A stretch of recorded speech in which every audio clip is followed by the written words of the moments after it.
So today I'm in a Reggie fashion. I'm going to try and explain to you why taps and dies and vintage taps and dies are so interesting. Yeah, interesting. So it's the same as wrenches and spanners.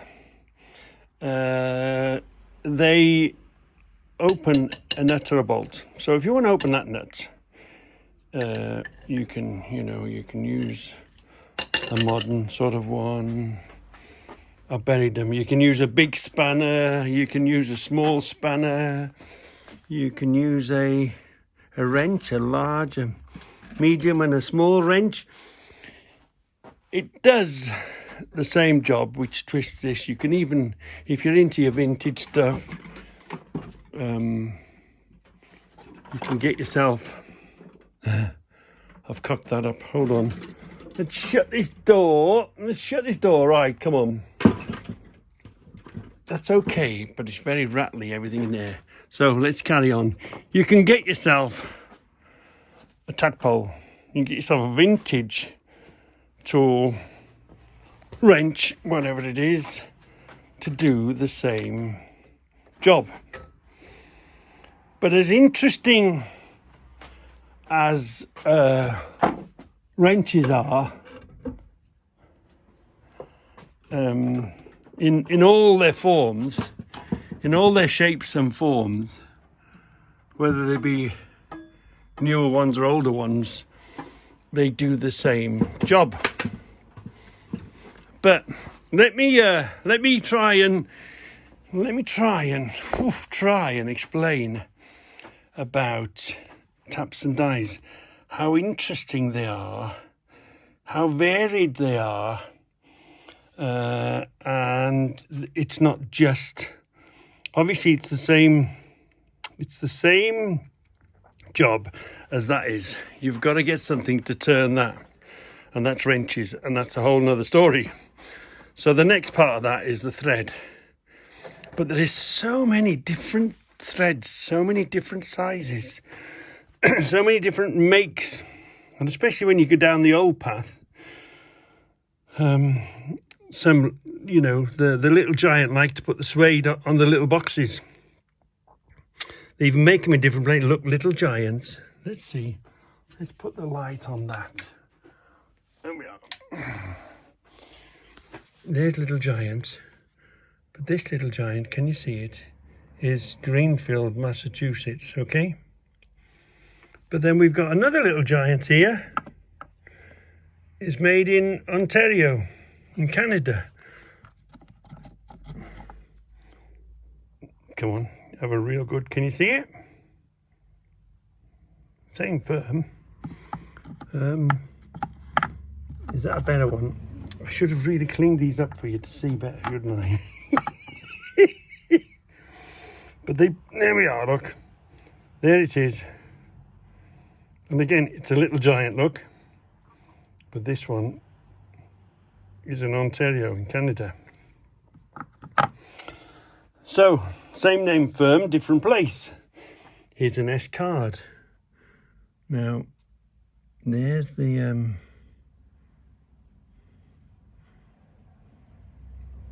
where have we got? See, there's the Mansfield, Massachusetts. Can you see that? Mansfield, Massachusetts. And you see the style of the box. The boxes and the age, you can, and the sizes and the history and where they've come from and what were they used on and the age of them. so many things, so many different, the same but different. Look, the hinges are put in a different way.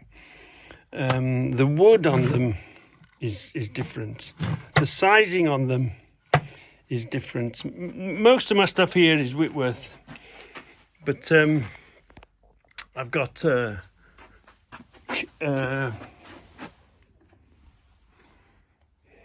this is BSC, look, British Standard Conduit for the piping. You can have BA, I mean, where have I, where was I got? Yeah, so here's an even better if you can get a box with an age on it. I mean, let me just show you this one. It's a British, it's a Thewlis and Griffiths, but it's even better when each piece has an age on it. Imagine how long ago was that, and how has this survived? Complete in like this. Amazing. Thewlis and Griffiths. The big sets. You can get the big sets and the different threads. We've got BSF, British Standard. See this set? British Standard, fine. And although it's cutting a thread, different companies do it. BSF, can you see? BSF, British Standard, fine. Different companies approached it in a different way. Some were the same and similar, but some weren't. Like for instance, let's go, where were we looking? Look at this now. Look at this beauty here. This one, some of them do it with 2 jaws. Some of them do it with 4 jaws. And you've seen the set. You've seen the set. Ooh. You've seen the set under, the big set under here. That's got 3 jaws on it. So they all do it differently. And all the boxes are different as well. You know, for instance now, each firm, I don't know whether they did them in batches.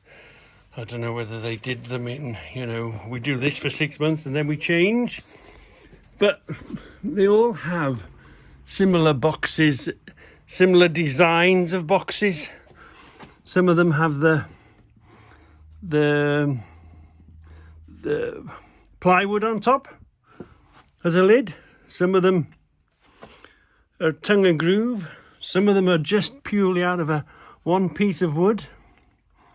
These older ones are just one piece of wood.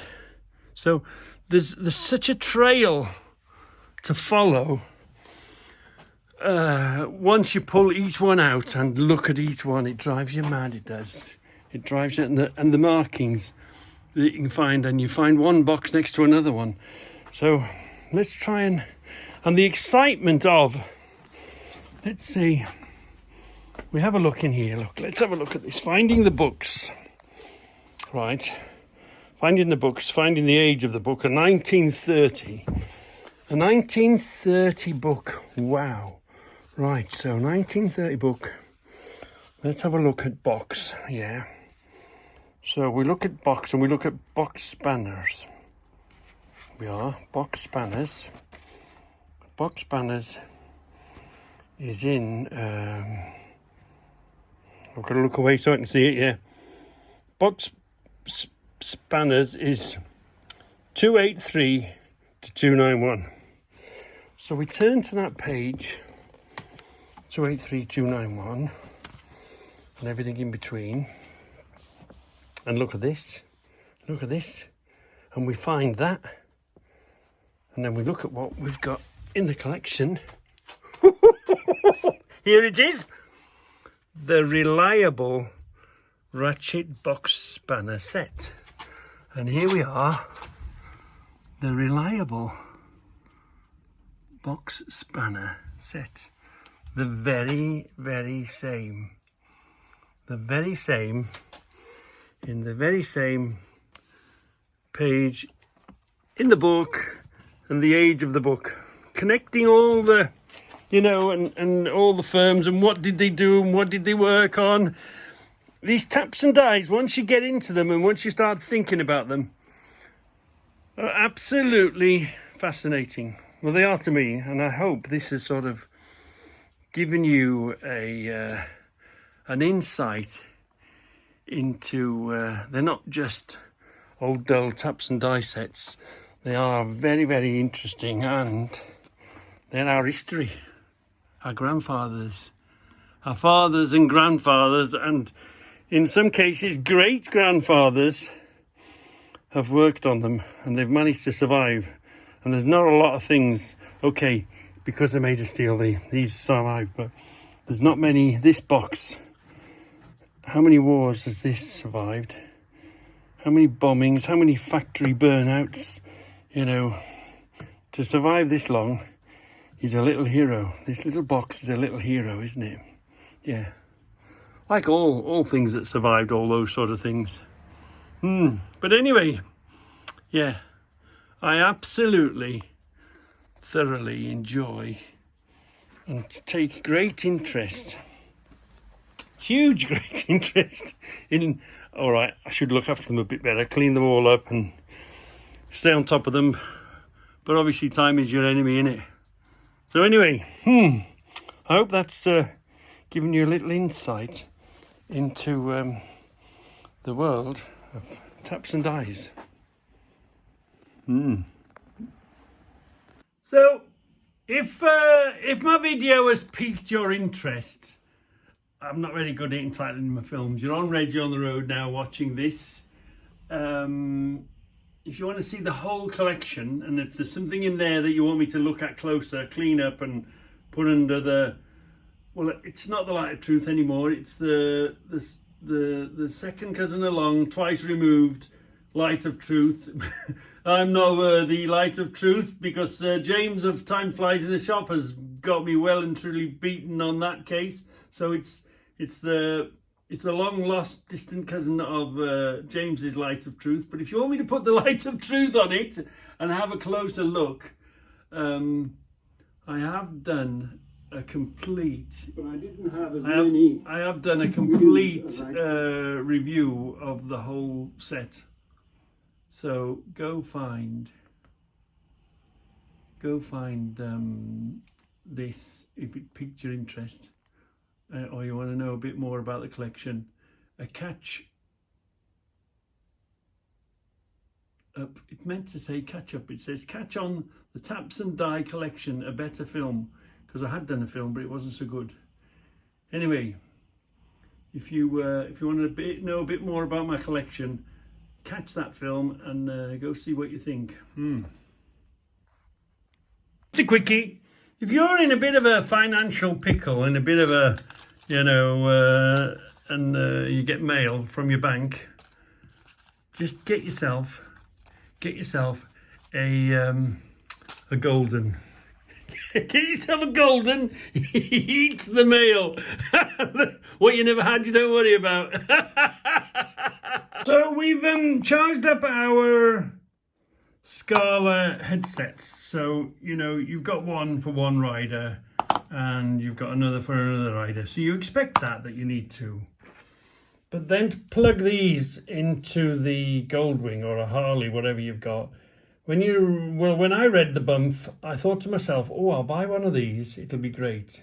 It'll make the bike Bluetooth, and I can connect to all the facilities on the bike as if you was corded. But we don't like the cord, we like Bluetooth connection, so we bought one of these. But the thing is, which is, obviously they're not cheap, but they don't tell you. You expect to buy two of those, one for each helmet. You buy one of these, they don't tell you you've got to buy another one of the damn things. Again, I think luckily we had one second hand. We bought one second hand, but I thought that was a bit of a swizz. When you look at the bump and the thing, they tell you what it'll do, and obviously, yeah, it works well and does good, but it doesn't do this. Transfer it to this, which then transfers it to that.